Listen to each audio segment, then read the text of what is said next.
नमस्कार, दीपालीस किचनमध्ये पुन्हा एकदा तुमचे स्वागत आहे। आज आपण बघणार आहोत बिना पाकाचे आणि अजिबात कसलाही प्रकारचा पाक न करता तसेच तोंडास टाकता विरघळतील असे मऊसूत पेढ्यासारखे रवा लाडू। हे रवा लाडू इतके टेस्टी आणि छान करायला सुद्धा सोपी जातात असे मऊसूत रवा लाडू आज आपण इथे बघणार आहोत। चला तर मग आता रेसिपीला सुरुवात करूया। सर्वप्रथम इथे साहित्य बघून घेऊ। इथे लागणार आहे 1 वाटी साखर, 1 वाटी तूप आणि 2 वाटी रवा। हे प्रमाण मी एकाच वाटीने छान मोजून घेतले आहे। फक्त आपल्याला साखर ही बारीक करून घ्यायची आहे। आता बघा, एका पॅनमध्ये अर्धे तूप मी इथे साजूक तूप घालून घेतले आणि आता यात थोडे तापले की 2 वाटी रवा आपल्याला यात घालून घ्यायचा आहे आणि छान आपल्याला मंद आचेवर हा छान भाजून घ्यायचा आहे।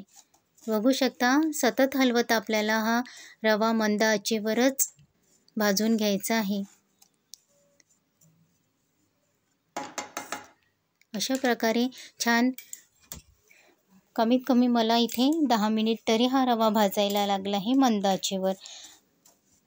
रंग न बदलताच हा रवा आपल्याला छान असा भाजून घ्यायचा आहे आणि त्यातले 2 चमचे तूप ठेवून आणखी तूप घालून आपल्याला हा रवा भाजून घ्यायचा आहे। आता रवा भाजून घालायला आहे छान खमंग।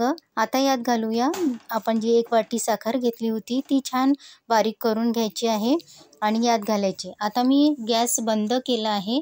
गॅस बंद झाल्यावरच आपल्याला ही पिठी साखर या रव्यामध्ये घालून घ्यायची। आता ही छान अशी मिक्स करून घ्यायची। छान एकत्र होईल अशी छान मिक्स करून घ्यायची आहे आणि अशी दाबून ठेवायची आहे। आणि आता आपल्याला हे छान कमीत कमी 10 मिनिट तरी झाकून ठेवायचे आहे। इथे मात्र मी गॅस बंद करून ठेवला आहे। 10 मिनिट झाले की आपल्याला हे उघडून घ्यायचे आणि त्यात विलायची पूड ही घालून घ्यायची आणि छान मिक्स करून घ्यायचे। हे बघा, विलायची पूड छान मिक्स करून घेतली आणि हे छान आता आपल्याला हे मिश्रण एका मिक्सर पॉटमध्ये घालून घ्यायचे आहे। हा जाडसर थोडा असतो रवा आणि ते मिक्सरमधून बारीक करून घेतले की लाडवाला छान बँडिंग येते आणि साखरसुद्धा छान बारीक होऊन आपले लाडू ही छान बांधल्या जातात। हे बघा, आता हे मिक्सरमधून बारीक केले तर असा हा बांधेल असे हे सारण इथे झालेले आहे। हवे असेल तुम्हाला तर यात जे 2 चमचे साजूक तूप आपण ठेवले होते ते सुद्धा यात, जर बांधल्या जात नसेल तरच यात घालायचे आहे। हे बघा, आता मला घालण्याची गरज नाही, 1 चमचाच तूप उरले म्हणा। आता हे मी या प्रकारे बांधून घेत आहे। हे बघा, छान मऊसूत आपल्याला मिक्सरमधून काढून घ्यायचे आहे।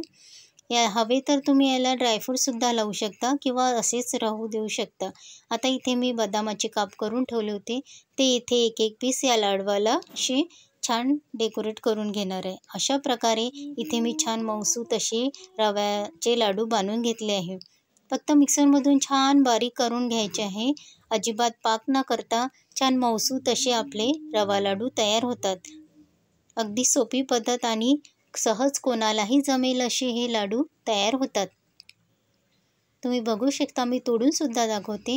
अशा प्रकारे इथे मऊसूत रवा लाडू तयार आहे। व्हिडिओ आवडला असेल तर लाईक, शेअर आणि सबस्क्राईब करा।